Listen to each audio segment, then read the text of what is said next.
single dad CEO hires a clown for his daughter's party, but the woman who shows up turns out to be so much more. The Archer estate shimmered in gold and white. Banners curled in the wind above the entrance gate, balloons floated in symmetrical bunches, and a string quartet played softly near the edge of the courtyard.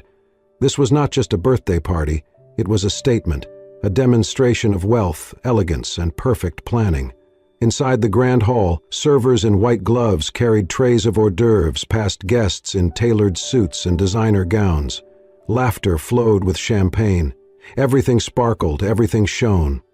Except her. 6-year-old Emily Archer sat alone on the edge of a velvet chaise lounge, clutching a stuffed rabbit with thinning ears. Her blue party dress looked untouched, her face blank, her eyes distant. No cake or crown could coax a smile. No camera flash could force a pose. She was simply there, quiet, invisible, in a room designed for her. Vanessa Quinn, Ryan Archer's stunning and ever-composed fiancée, walked up behind Ryan, touching his arm lightly. "She needs to learn how to perform," she said under her breath, her voice silk-wrapped around steel. "Smiling is a skill, and she needs it if she's going to grow up in our world." Ryan said nothing for a moment. His eyes were fixed on Emily. "She's not ready," he murmured. "It's only been a year." Vanessa tilted her head, her diamond earrings catching the chandelier light. "Grief is one thing, but this, it's been too long." Ryan turned away, his jaw tight. "Let's just get through the day." At that moment, a flustered woman approached the gate, dragging a suitcase full of colorful props and wearing a faded rainbow wig. Callie Bloom was late. Her bike chain had snapped 3 blocks away, and she had run the rest of the way in boots 2 sizes too big. The security guard stepped in front of her. "You lost?" Callie caught her breath. "No, I'm the clown, booked for the party, Callie the Cloud." She held up a printed confirmation, slightly crumpled from her dash. The guard eyed her with visible skepticism. Just then Vanessa swept toward them, her gaze sharp. "This is the clown?" she asked the guard, then turned to Callie with an arched brow. "I was expecting someone, cleaner and punctual." "I'm really sorry," Callie said, adjusting her collar. "There were some delays, but I'm here to give Emily a birthday she won't forget." Vanessa crossed her arms. "Just don't make it worse." Callie gave a small nod and walked in, feeling the weight of every stare as she passed. But she only had eyes for one person, Emily. The little girl looked up as Callie approached. Callie knelt beside her, pulling out a sock puppet and slipping it over her hand. "Hi," she said, making the puppet wave with a silly voice. "I'm Benny. I heard you're turning 6 today. Is that true, or am I at the wrong party?" Emily blinked. For a moment, silence. Then, barely, quietly, she nodded. Callie smiled, her real one this time. "Phew, okay, that would have been super awkward." The performance began with balloon animals, then silly voices, and finally a story about a dancing chicken who forgot how to cluck. As Callie spun and flopped around, Emily began to laugh, at first a breath, then a giggle. Then full, uncontainable laughter that echoed against the marble walls and made every adult in the room pause. Ryan Archer turned from a conversation and looked toward the sound. He saw his daughter laughing, truly, freely, for the first time in what felt like forever. His heart skipped a beat. He saw Callie too, not as a clown, but as someone who had reached a place no one else could. Later, as the crowd clapped and children cheered, Callie packed up her things with a quiet sense of peace. She had done what she came to do. She was about to leave when she remembered she had left her hand puppets by the fountain inside. She walked back in, unnoticed by most. Near the side hall, she heard a sharp voice cutting through the air like ice. "You don't talk to him about this. Not one word, you hear me?" Callie froze. Vanessa's voice again, closer now. "If you tell your father about anything we talk about, I will throw every toy you own into the trash, and I will smile while I do it," Emily whimpered. Callie stepped out from behind the column. "That's enough." Vanessa turned, her face instantly transforming into her public mask. "Excuse me?" "I heard everything," Callie said, her voice shaking but clear. "You threatened a child. That's abuse. You're nothing but a clown. Do you really think anyone here will believe you over me? Callie looked toward the crowd in the courtyard. She raised her voice. I'm sorry to interrupt, but I need to speak up. Vanessa Quinn is mistreating Emily when no one is watching. The music stopped. Conversations died mid-sentence. Heads turned. Ryan walked quickly toward the commotion. What the hell is going on? Callie stood her ground. I overheard Vanessa threatening your daughter. I couldn't stay silent, Vanessa gasped. She's lying, Ryan. She's jealous. She's trying to ruin our engagement. Ryan stared at Callie. His face hardened. You were hired to entertain. Instead, you show up late, dressed like a mess, and now you think you know what's best for my child? I know what fear looks like, Callie said quietly. And Emily's afraid of her. Ryan's voice dropped to a dangerous cold. You think you're some hero? You're a hired clown. You don't belong in this house. Get out. Security moved toward her. Callie didn't resist. She turned to Emily, still standing quietly in the corner, and smiled through the pain. You're braver than you know. As she was escorted out, Emily took a step forward, but her voice was too small. No one heard her whisper, Don't go. Only the silence did. The heavy oak doors of the Archer estate shut behind Callie with a cold finality. She stood alone on the stone steps, the laughter and music from inside growing fainter with every breath. Her hands shook as she clutched the handle of her prop suitcase. The garish colors of her clown makeup, now streaked by silent tears, smudged down her cheeks like war paint smeared in retreat. She walked toward the gate, slowly, each step heavier than the last. The glow from the string lights made her costume look even cheaper. Her heart thudded, not from shame, but from heartbreak. Back inside, the party resumed like nothing had happened. Vanessa, ever the actress, turned on her charm, directing the energy back toward cake cutting and photo ops. But Ryan was quieter now, his jaw clenched, his eyes drifting toward the hallway, where Callie had stood moments before. Something about the fire in her voice lingered. Meanwhile, upstairs, a small face peeked out from behind a curtain. Emily stood at her bedroom window, her tiny fingers pressed against the glass. Her eyes searched the driveway below, scanning every face until she saw the one she was looking for. Callie. The woman who had knelt beside her made silly voices, given her permission to laugh, and then stood up to protect her when no one else would. Emily's grip tightened around the stuffed bunny in her arms.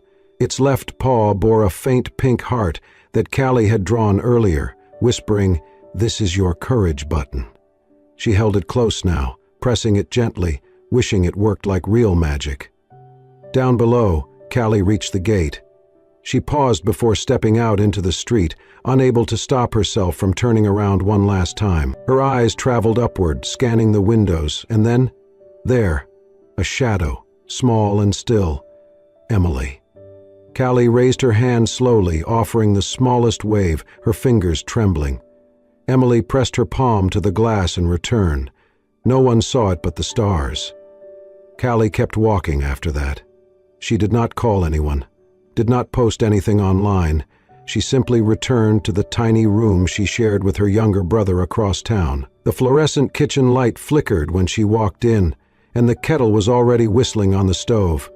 Her brother looked up from his homework at the table. "How was the party?" Callie dropped her bag, sat down slowly, and let out a breath that had been caught in her chest for too long. She wiped at her face with a kitchen towel, watching red, blue, and white smear into gray. "I made a little girl laugh," she said softly. "And I made a lot of adults uncomfortable," he smirked. "Sounds like you."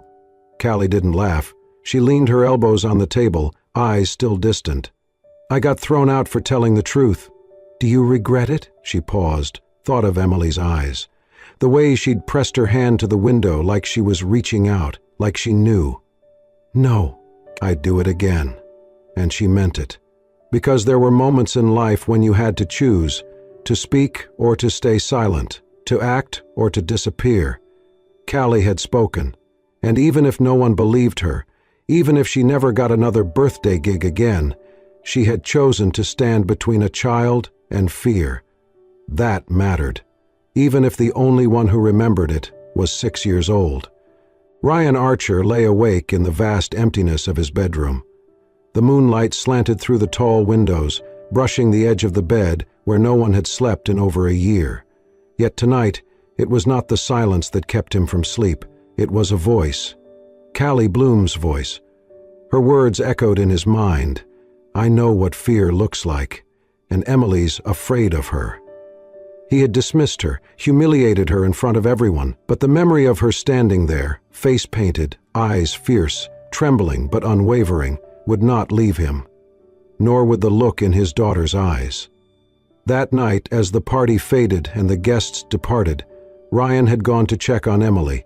She had already curled into her blanket, the stuffed rabbit in her arms. But she was not asleep. She had not even blinked when he entered. He had bent down to kiss her forehead, and she flinched. It was subtle, barely perceptible, but it happened. And now in the dark it repeated in his mind on loop. Flinch. Flinch. He sat up, running a hand through his hair. The cold floor met his feet as he walked toward the window, staring out into the quiet night. Had he made a mistake? The next morning, he watched Emily at breakfast. Vanessa was flipping through her phone, seated at the head of the table, dressed immaculately as always. Emily sat with her eyes down, poking at her food. "Sweetie," Vanessa said in a clipped tone, "eat your eggs, they'll get cold." Emily nodded without lifting her eyes. Ryan observed the exchange, silent.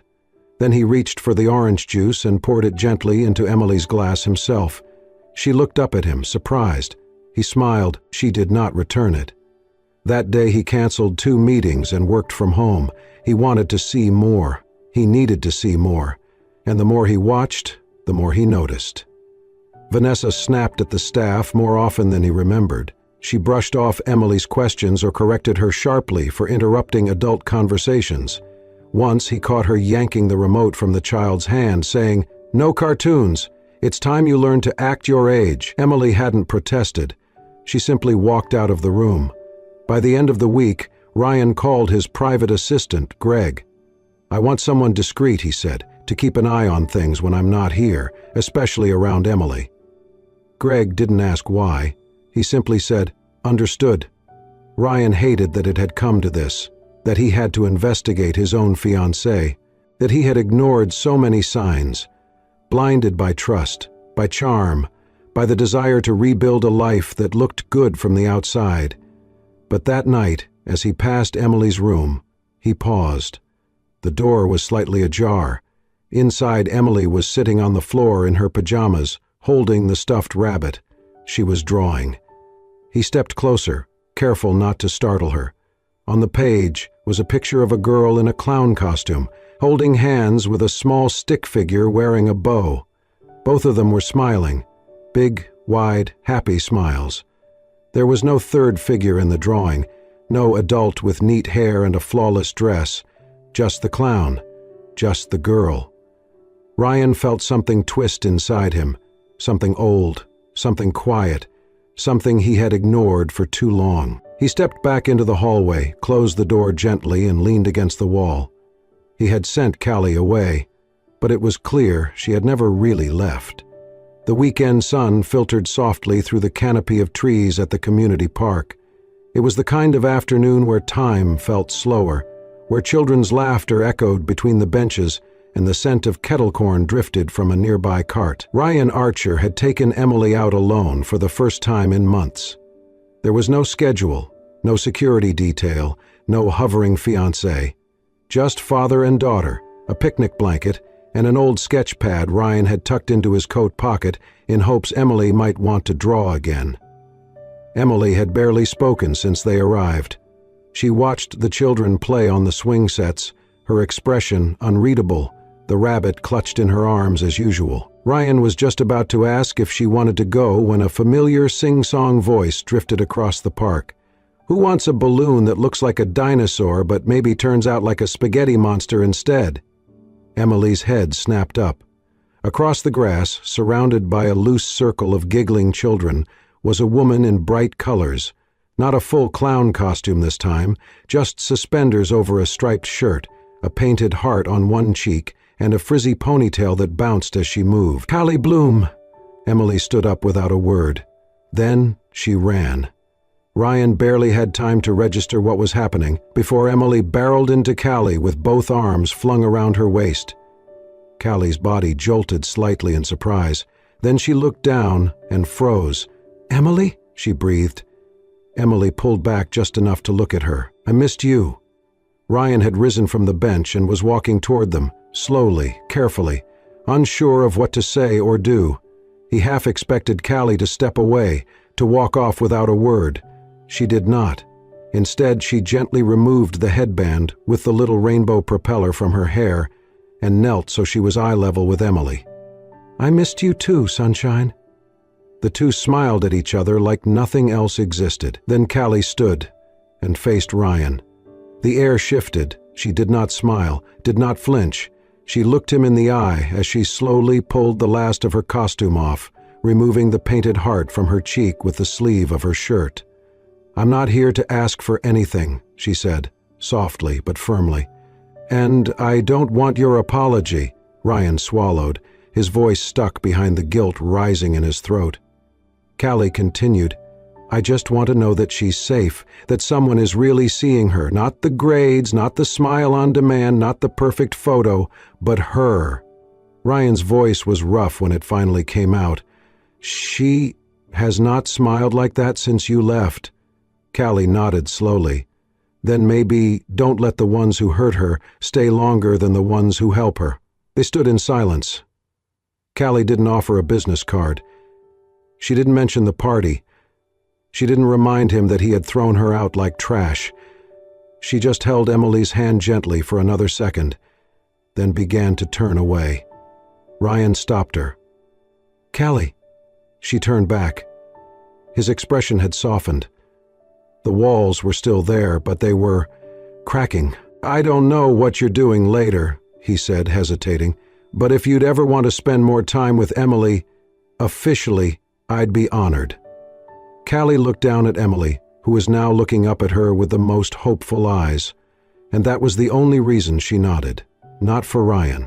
For the little girl who once pressed her hand against a window like a silent promise.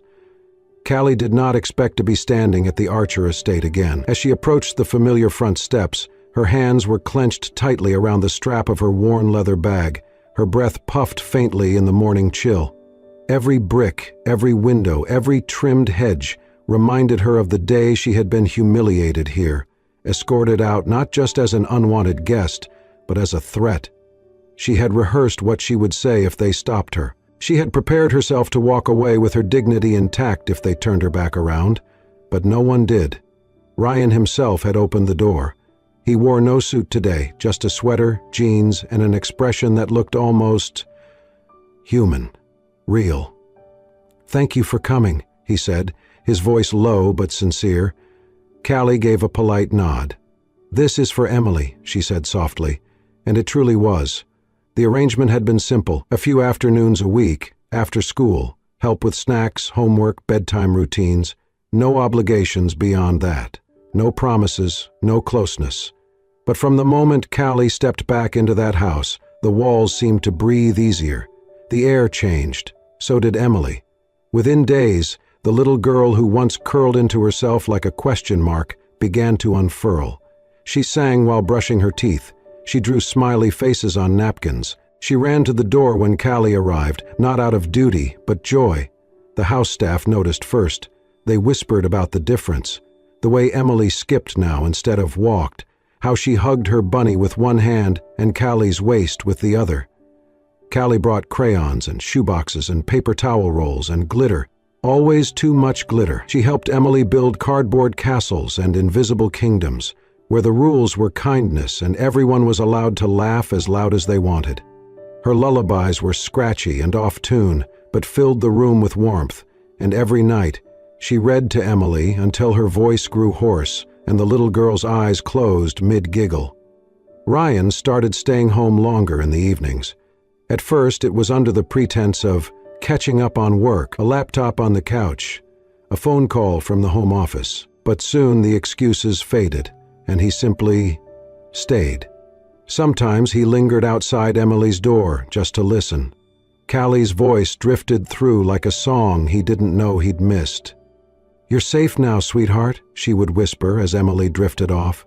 She said it like she meant it, like she'd said it before, maybe to herself, maybe to someone who never heard it. One evening, Ryan passed by the living room and paused.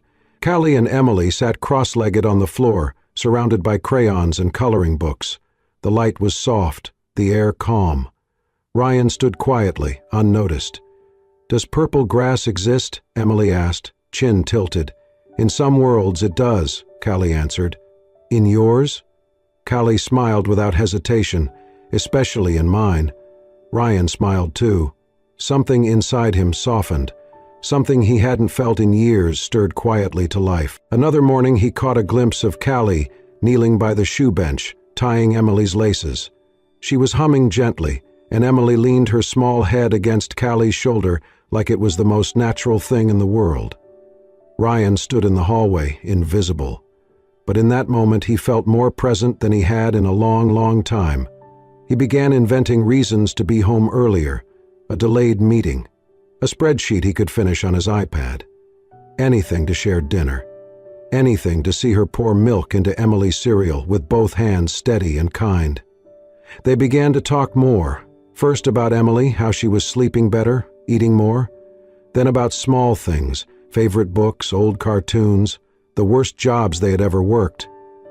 Then came the deeper stories. Callie spoke about her brother, about patching together work to pay hospital bills, about how life had taught her to be loud when others were quiet and gentle when others weren't.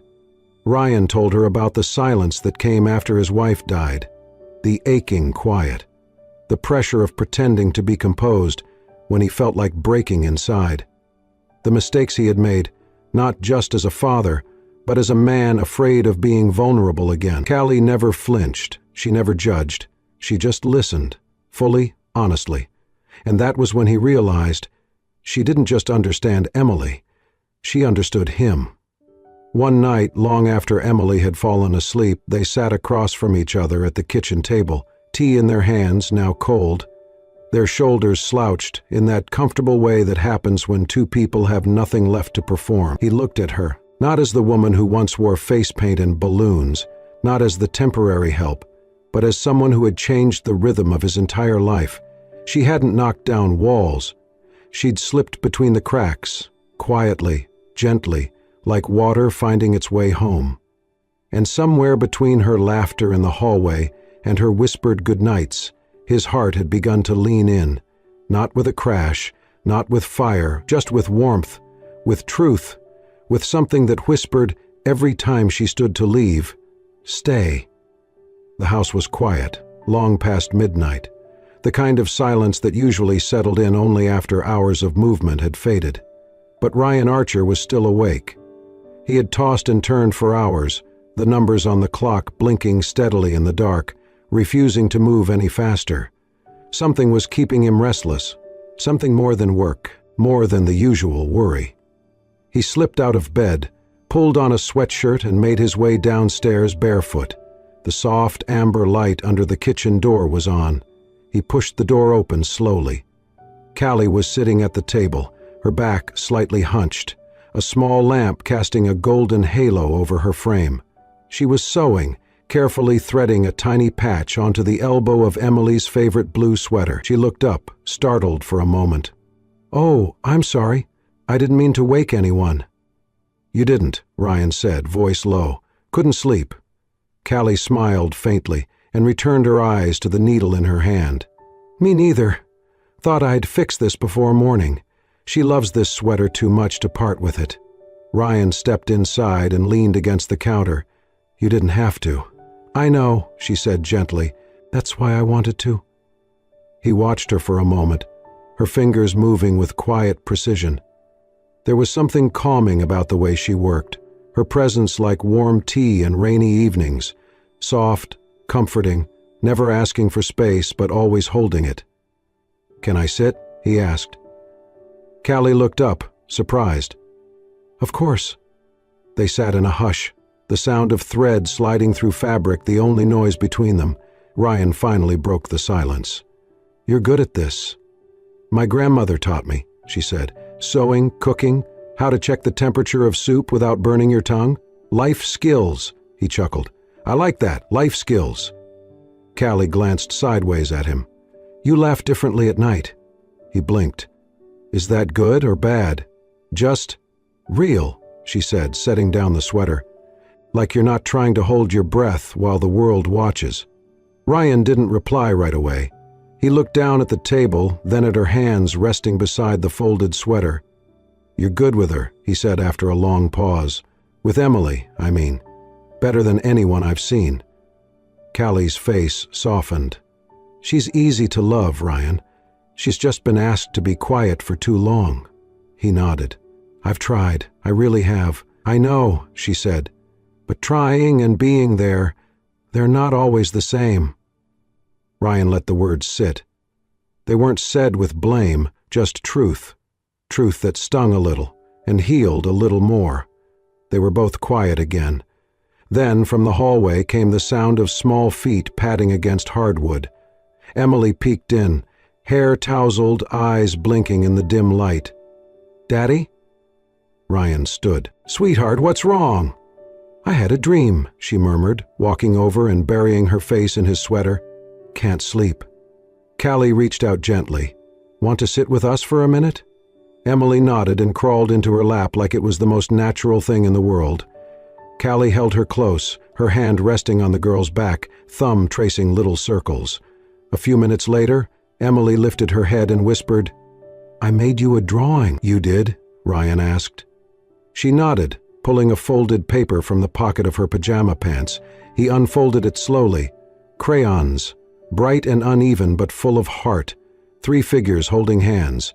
A tall man, a woman with red hair, and a small girl in the middle. Over their heads was a big red heart. Ryan looked at it, breath caught in his chest. Callie looked away, cheeks flushing. She asked me what love looks like. I told her it looks like people who stay. Ryan glanced at her, the soft edges of her face in the glow of the kitchen lamp. You think that's what we are? Callie met his gaze. I think it's what she hopes. He folded the drawing carefully and placed it on the table. The picture's beautiful, he said softly. All of it. Callie smiled. She's got a good eye for stories. Ryan looked down at Emily, now dozing gently against Callie's shoulder, and something in his heart whispered again, so do you. The Archer residence had grown quieter in recent weeks. Ryan came home earlier. He smiled more. Emily laughed freely. And Callie? Callie was still there, not as a guest, not even as a hire. She was simply part of the rhythm now. But not everyone was content. Vanessa Quinn, who once ruled the hallways with heels that echoed like gongs, had grown colder, sharper. Her smiles had become forced, her touch more controlling. Ryan had noticed her subtle corrections, the narrowed glances she gave Callie when no one was looking, and the way Emily tensed when Vanessa entered the room. That evening, Ryan returned home unannounced, early from a postponed board meeting. He stepped in through the side entrance, expecting to find quiet. Instead, he heard shouting. He moved toward the living room, footsteps slow, careful. The voices grew clearer. You think you can replace me? Vanessa hissed. Walking around this house like you belong? You're nothing, a pity hire in makeup and secondhand sweaters. Then another voice, trembling but firm. Callie. I'm not trying to replace anyone. I'm just trying to keep Emily safe. Ryan reached the hallway just in time to hear the sound of something sharp. Vanessa's voice turned venomous. You think you're a mother now? Touch her again and I swear. Then a scream. Emily's. Ryan burst in. Vanessa's hand was tangled in Emily's hair, yanking the child backward as Callie reached out to shield her. Let her go, Ryan said, his voice like a blade. Vanessa froze. Callie did not move. Emily, wide-eyed and shaking, whimpered. Daddy! Ryan walked into the room slowly, calmly, like a man who had already made his decision. You asked her if she thought she could replace you, he said, eyes locked on Vanessa. But here's the thing. She doesn't have to. Vanessa blinked. Ryan. He raised a hand. Because she's not pretending to be someone she's not. You are. Silence. You played the part well. The perfect partner, the polished smile, the charity events. "But I see you now, all of you," Vanessa's voice cracked. "You don't know what you're saying." Ryan stepped forward. "No, but I know what I've seen, and I've had someone looking into the rest." Her face blanched. "The missing funds from the Archer Foundation's scholarship branch," he said. "The forged invoices, the silent partnerships in your name." She opened her mouth, but no words came. Ryan turned toward the hallway. "They'll be here soon. The police." Vanessa's face twisted, then hardened into something unrecognizable. She looked at Callie one last time, one glance of pure hatred, and stormed toward the door, only to meet the officers as they entered the front hall. Ryan didn't follow. He dropped to his knees instead. Emily was still trembling. Callie had knelt beside her, wrapping the child in her arms. Ryan reached out. "I'm here," he whispered. Emily turned, slowly, uncertain. She looked into her father's face, really looked, and then she launched herself into his arms. He held her tightly, held her like he should have months ago. Callie sat back slightly, tears in her eyes. Then Emily turned toward her and whispered something small and brave. "I'm not scared anymore." Callie smiled, and this time she stayed. The table was small, the lights were dim, and there were no guests, no glittering chandeliers, no servers in white gloves, no clinking of champagne glasses, just the soft flicker of a single candle, casting golden shadows across a wooden table worn smooth from use, over 3 mismatched dinner plates and the simple dishes Callie had prepared herself. Her grandmother's rosemary roasted chicken, Emily's favorite mashed potatoes with extra butter, and soft dinner rolls still warm from the oven, steam curling gently into the quiet. This wasn't a celebration in the traditional sense. There were no tuxedos, no photographers, no speeches. Just Ryan, Callie, and Emily, 3 chairs, 1 quiet evening, and something unspoken that lingered in the air between them, as warm and gentle as the light. Emily giggled as she reached for a roll, her tiny hand brushing against Callie's. "This is way better than fancy restaurants," she said, her face glowing with the honesty only a child could offer. Callie laughed softly. "I'll take that as a 5-star review." Ryan watched them both for a long moment, the fork in his hand hovering above his plate, forgotten. Callie's laugh curled around the room like music, grounding, effortless. Emily beamed up at her with the kind of light that only came from feeling truly safe. He set the fork down. Then, slowly, as if what he was about to do might shift the world, he reached into the inside pocket of his jacket and pulled out a small, velvet box. Callie's eyes widened. She didn't move. He didn't open it right away. His fingers rested on top of the lid, hesitant, but his gaze never left hers. "I remember the first time I saw you," Ryan said, his voice lower than usual. "You had on a rainbow wig and paint on your nose." Callie flushed, laughing nervously. "It wasn't my best look," he smiled. "You looked like chaos, wrapped in glitter." Then he grew quiet. "But you were also the only one who really saw Emily. Not the idea of her, not the child she was expected to be, just her. You didn't tell her to smile. You didn't try to fix her. You just let her be." Callie blinked, her throat tightening. "You didn't just make her laugh," he continued. "You gave her back her voice. And you gave me mine, too." He opened the box. Inside was a simple silver band, unadorned, honest. "I'm not looking for perfect," he said. "I don't need performances or polish. I want real. I want the person who stayed, who showed up when it was hard, who believed a little girl even when no one else did." His voice trembled. "Callie, you were never just the clown we hired. You're the woman my heart chose." Callie covered her mouth with one hand, her other trembling on her lap. Her eyes shimmered with tears. Then, before she could find the words, Emily reached across the table and tugged gently on Ryan's sleeve. "I choose her too," she whispered. "Forever." Callie's tears spilled over, but her smile came through. "Well, I guess I'm outnumbered." Ryan reached across the table and took her hand in his. She let him, and in that moment there were no spotlights, no stage, no one watching, Just one small family bound not by blood but by choice, by courage, by love that had been tested, doubted, and still refused to be silenced. Because sometimes home isn't the place you're born, it's the one you build, together, with people who stand up for you, even when no one else will. Sometimes, all it takes is one person brave enough to stand up for what's right, even when no one else believes them. Callie was never just a clown. She was a light in the darkness, a voice when a child had none, and a heart that healed not just a little girl, but a whole family. If this story touched your heart, reminded you of the power of kindness, or made you believe in second chances, then we invite you to stay with us. Subscribe to Soul-Stirring Stories for more true-to-life tales of love, courage, and redemption. Stories that don't just entertain, they stay with you. Because sometimes, the simplest stories are the ones that save us. We'll see you in the next one.